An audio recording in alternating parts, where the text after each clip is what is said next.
আসসালামু আলাইকুম, welcome back to my channel. চলে আসলাম আজকে ঝরঝরা সেমাই পোলাও রান্না করতে। তো আমি সেমাইটা আগে থেকে ধুয়ে নিয়েছি গরম পানিতে হালকা একটু। তো সচরাচর এই সেমাইটা আসলে রান্না করা আমার দেশ থেকে বিলুপ্ত হয়ে যাচ্ছে। আসলে অনেকে রান্না করে না, খেতেও চায় না, গ্রামে সচরাচর রান্না করে। আমি আজকে রান্না করবো ইরানি সেমাই। এটাও একটা কুলসার সেমাইয়ের মতো প্যাকেট দেখতে পাচ্ছেন। এই প্যাকেট থেকে সেমাইটা আমি ভালোভাবে নিয়ে ধুয়ে রেখেছি আগে থেকে, আপনাদেরকে প্যাকেটটা দেখাচ্ছি। তো অল্প একটু কুসুম কুসুম গরম পানিতে সেমাইটা অবশ্যই ধুয়ে নেবেন, আমি সেটা স্কিপ করে গেছি। তো দেখেন সেমাইটা আমি অল্প একটু গরম পানিতে কুসুম কুসুম ধুয়ে নিয়েছি, যাতে সেমাইটা একদম বেশি মেল্ট না হয়। এদিকে চলে আসলাম চুলা আমি একটা প্যান বসিয়ে 2 টেবিল চামচ দিয়েছি প্রাণ ঘি। তো ঘি দিয়ে সেমাইটা আসলে রান্না করলে অনেক মজা লাগে। তো বিশেষ করে আমি পোলাও রান্না করব। তো ঘি যখন গরম হয়ে আসছে আমি দিয়ে তেজপাতা, আর দেখতে পাচ্ছেন এখানে এলাচ।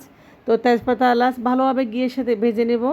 তো ভাজা হয়ে গেছে, এরপর যদি দিচ্ছে এখানে কিশমিশ এবং বাদাম।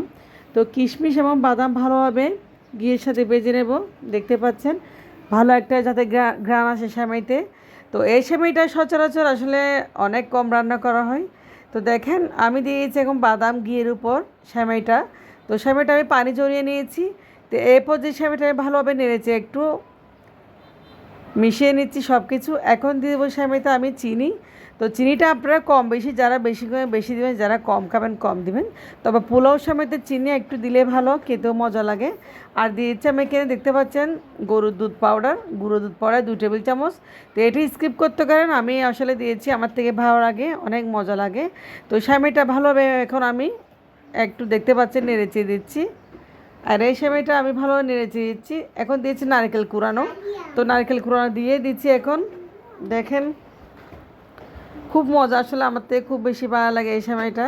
তো নেড়ে চেড়ে দিয়েছি ভালো। এরপর যে আমি তো সব কিছু মিক্স করে এখন সেমাইটা আমি 5-6 মিনিট দমে রাখবো। তো এখন দিয়েছি আরও 2 টেবিল চামচ গুঁড়ো দুধ পাউডার। তো গুঁড়ো দুধ পাউডার আমার থেকে খুব বেশি ভালো লাগে, দেখেন গুঁড়ো দুধ পাউডার দিয়েছি।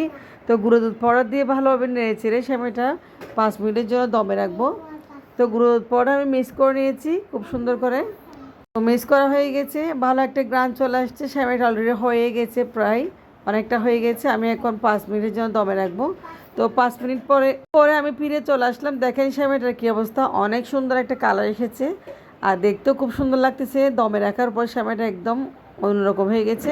দেখেন কালারটা একদম ঝরঝরা হয়ে গেছে। তো সেমাইটা আমি একটা প্লেটে সার্ভ করে আপনাদেরকে দেখাচ্ছি কতটা ঝরঝরা হয়েছে।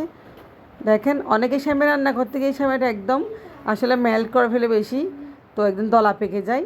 দেখেন আমি আজকে কতটা ঝরঝরে করে রান্না করেছি।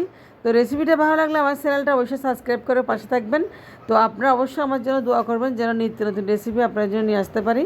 তো আল্লাহ হাফেজ, আসসালামু আলাইকুম।